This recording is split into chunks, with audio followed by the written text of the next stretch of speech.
Okay बच्चों, तो हम नेक्स्ट हमारा समझते हैं वाटर। अब कंपोनेंट ऑफ फूड में हम वाटर क्यों पढ़ते हैं?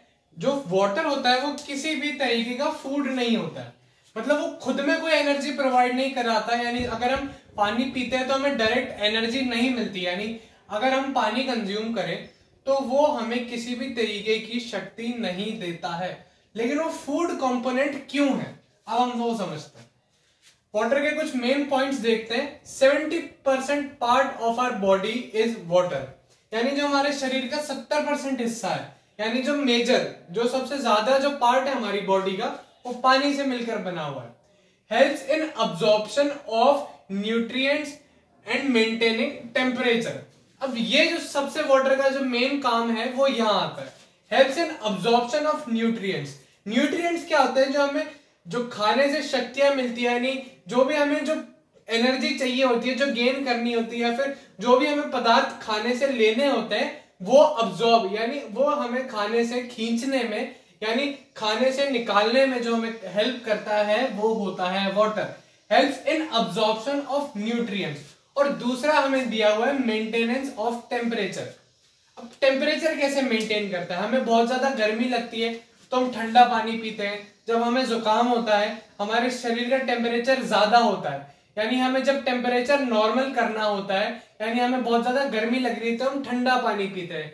यानी जब हम बाहर निकले, हमें लगता है कि हम ठंडा पानी पिए, तो उससे हमारे शरीर का जो टेम्परेचर होता है वो मेंटेन होता है। सर्दियों में हम हल्का सा गर्म पानी पीते हैं क्योंकि सब जगह बहुत ज्यादा ठंड है, हमारा शरीर भी थोड़ा थोड़ा ठंडा होने लगा है, तो हमें शरीर का जो टेम्परेचर है वो बराबर करने के लिए वाटर कंज्यूम करना पड़ता है। कभी कभी हम ऐसा करते हैं कि थोड़ा गर्म पानी पीते हैं, हम ज्यादा ठंडा पानी नहीं पी पाते।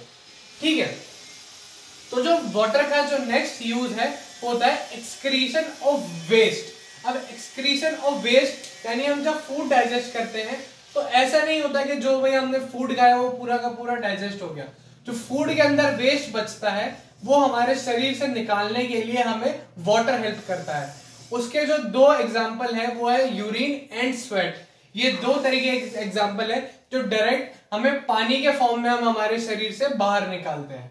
ठीक है, अब जो नेक्स्ट हमारा पॉइंट है, अगर हम पानी कम कंज्यूम करते हैं या फिर अगर हमें पानी की वजह से कोई बीमारी होती है, या पानी अगर हमने कम पिया है, पानी खराब पिया, तो उससे क्या क्या होता है? डायरिया। डायरिया एक तरीके की डिजीज है। ठीक है, इसमें हमें सिम्टम्स क्या क्या देखने को मिलते हैं? वॉमिटिंग। वॉमिटिंग यानी उल्टियां होना, यानी जो खराब चीजें शरीर में आ गई हैं या जो पानी की वजह से सही काम नहीं हो पा रहा है तो उससे हमारे शरीर में उल्टियां होती है। डिहाइड्रेशन। डिहाइड्रेशन, अब हम इस टर्म को समझते हैं, यानी शब्द को समझते हैं। डी मतलब कम होना, डी यानी कम होना, और हाइड्रेशन होता है पानी। पानी जो हमारे शरीर में कम हो रहा है, डिहाइड्रेशन यानी पानी की जो मात्रा है शरीर में जब कम होती है तो हम उसे कहते हैं डिहाइड्रेशन। दूसरा है मसल क्रैम्प्स। अब मसल क्रैम्प्स क्या होता है? जब हमारे शरीर में पानी की कमी हो जाती है तो जिसे हम बाइठा आना कहते हैं, वो मसल्स में होने लगता है। जब शरीर में पानी कम होने लगता है तो हमारे मसल्स को जरूरत पड़ती है, जब वो पानी की कमी होने लगती है तो उनमें बाइठे आने शुरू हो जाते हैं। ठीक है, अब हमारा जो नेक्स्ट टर्म है, यानी जो नेक्स्ट जो वाटर के बारे में दिया हुआ है वो है ORS, oral rehydration. Oral rehydration क्या होता है? ओरल रिहाइड्रेशन, हमने अभी डिहाइड्रेशन पढ़ा, अब हम रिहाइड्रेशन समझ रहे हैं। रिहाइड्रेशन यानी शरीर में पानी वापस आना। वो हम कैसे कैसे कर सकते हैं? वाटर, लेमन जूस, सॉल्ट और शुगर। यानी हम वाटर में लेमन जूस मिला के, सॉल्ट मिला के, शुगर मिला के, ये सब चीजें मिला के हम शरीर में जो है वाटर रिहाइड्रेट कर सकते हैं। रिहाइड्रेट यानी शरीर में जो पानी की कमी हो गई है उसको बराबर करना। ठीक है, तो जो नेक्स्ट हमारा जो टॉपिक है वो है रफेज। अब रफेज क्या होता है? रफेज जो होता है fibre content of food. Fibrous एक तरीका होता है जिससे हम शरीर में कुछ इस प्रकार के जो फूड्स है वो कंज्यूम करते हैं जो हमारे बॉडी में कुछ फिक्स तरीके की हेल्प करता है डाइजेशन में। और फाइबर कंटेंट फूड, जिन भी खानों में फाइबर ज्यादा मिलता है हमें, वो होता है रफेज। अब इसके सोर्सेस क्या क्या हो गए? अब हम फाइबर के सोर्सेस देखते हैं, यानी किन किन जो खाने के पदार्थ है उसके अंदर फाइबर ज्यादा मिलता है जिससे वो रफेज बनता है। तो पहला हो गया प्लांट प्रोडक्ट्स। जितने भी प्लांट प्रोडक्ट्स होते हैं उसमें कुछ अमाउंट में फाइबर हमेशा होता है। उसके कुछ प्राइम यानी सबसे इंपॉर्टेंट एग्जांपल है होल ग्रेन। होल ग्रेन है, पल्सेस है, पोटैटो, फ्रूट्स, ये फाइबर कंटेंट यानी जो जिसमें सबसे ज्यादा फाइबर होता है उनके एग्जांपल है। सोर्सेस हमने यहाँ पे पढ़ लिए। अब नेक्स्ट हम पॉइंट पढ़ेंगे helps in get rid of undigested food.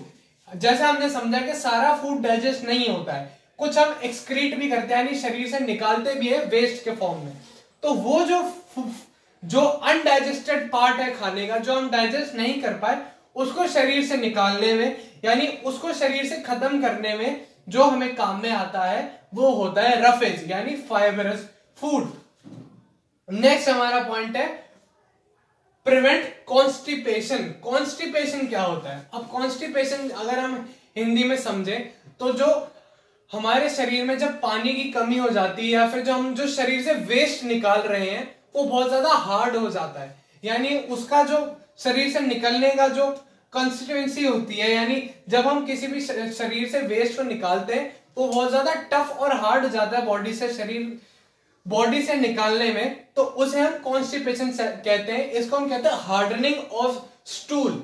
Hardening of stool का मतलब हुआ है जो हम एक्सक्रीटा निकाल रहे हैं बॉडी से, यानी जो हम वेस्ट बॉडी से निकाल रहे हैं वो बहुत ज्यादा हार्ड हो जाता है बॉडी से निकालने में। तो ये प्रिवेंट करने के उसमें वो फाइबर की अमाउंट बढ़ जाती है तो वो इतना हार्ड नहीं होता और वो हमारे लिए इजी बन जाता है।